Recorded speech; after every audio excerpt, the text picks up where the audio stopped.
It's Monday on Breaking the News Plus, and on Mondays, we like to think about money. Big news came this morning when it sounds like China and the United States are at a 90-day pause with this tariff tit for tat. And to make sense of it, Chris Farrell, senior economics contributor to NPR's Marketplace and Minnesota Public Radio. Chris, good Monday to you. Good Monday to you, and I will try to make sense of this. That's all we ask of you, all we ask. We know that you don't have all the answers, or else you'd have a lot more money and you'd be talking someplace else. Yes. So this 90-day pause, well, why? Okay. Do you remember Liberation Day, April 2? That was when, we had announced these huge tariffs around the world, baseline at 10%, then, 65% on this, 145% on China. And they've come to an agreement. Seems fairly reasonable. The 145% becomes a 30% tariff. China drops its tariffs, retaliatory tariffs on the U.S. to 10%. We agreed to continue talking. And I just have to say, at the end of the day, all I could think about is, why did we go through all this turmoil? Why have we gone through all these tariffs are on, tariffs are off? What have we really accomplished? Because in the end, what Treasury Secretary Bessent said, that was the most important thing, is that he said, China and the U.S., we really can't decouple these two economies. We need each other. Well, we knew that. Right. We knew that back in April 1. We knew that. But I guess sometimes you have to relearn a lesson. So did we get anything out of this? Did we scare China? Did we get a better deal than we had before?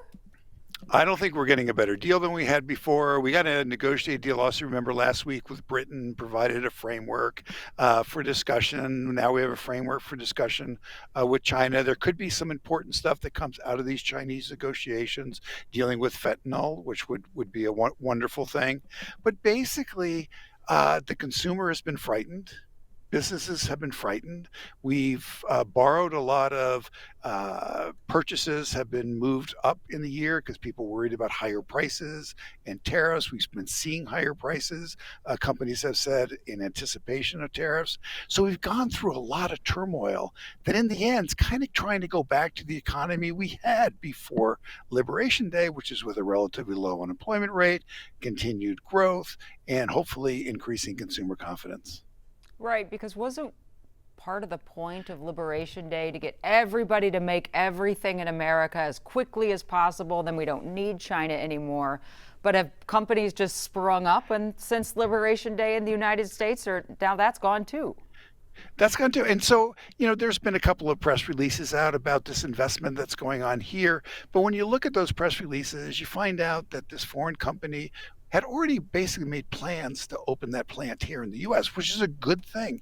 But there is a trend around the world to, you have a plant that services the North American continent. You have another plant that will be for Europe, another plant for Asia. It may be in China, it might be in Vietnam. And so, it's building on that trend. And the thing about the tariffs, because they were so arbitrary, they're on, they're off, they're on, there's a pause, now we're going to put them on again, is it froze a lot of investment. If you were thinking about expanding your plant, would you have done it 2 weeks ago? No. You just kind of go, we got to see how this plays out. We have to see what's going to happen. So I think as far as business investment goes, it froze a lot of investment. So we'll see what happens going forward. And the other thing I want to talk to you about is adjacent to this and maybe even related. Businesses don't like uncertainty. I learned that because you told me, and I took economics classes in college, but I don't know it as well as you do. And so the labor market, this does affect us because there's a psychological effect of these tariffs on, off, what's going to happen.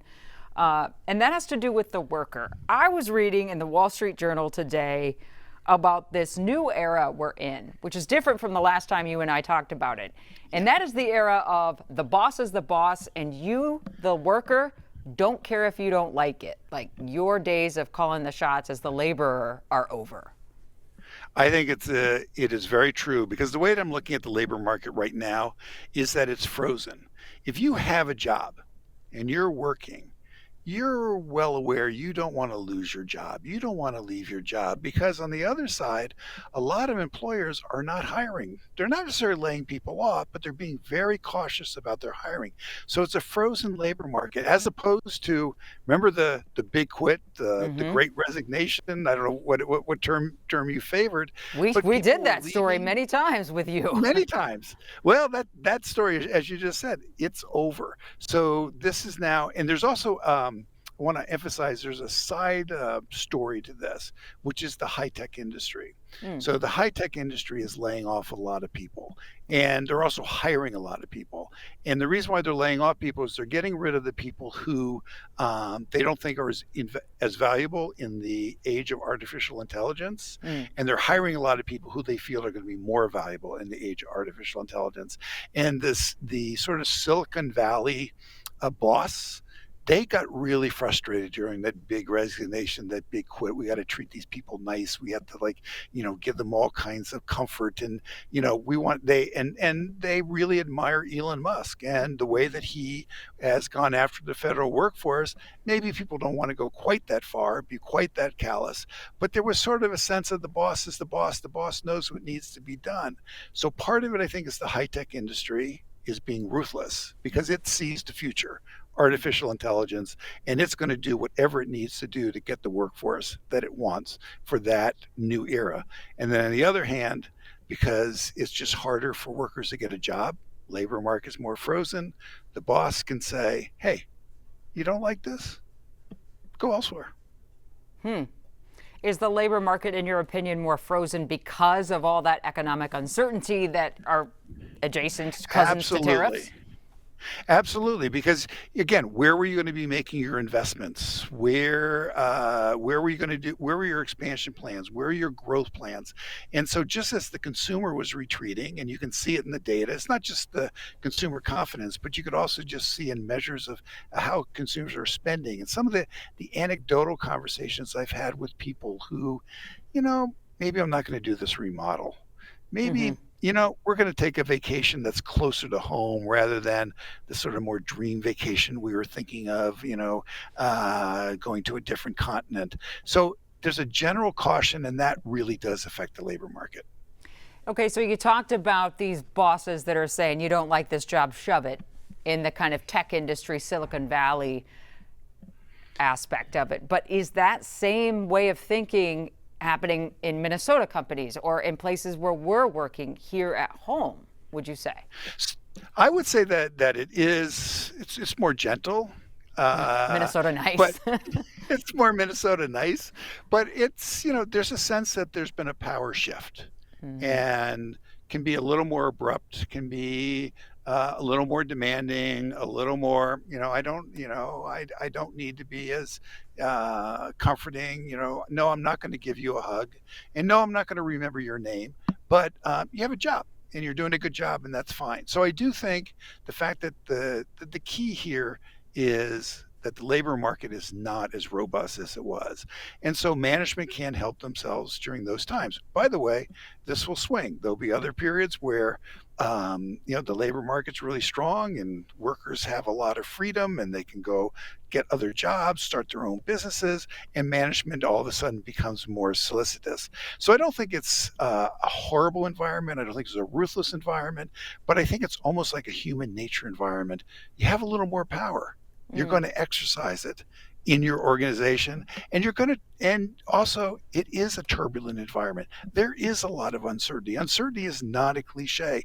So in a sense, you want your organization behind you. You want them going in the same direction. So I think you're just sort of not as patient as you might have been, say, during the Great Resignation.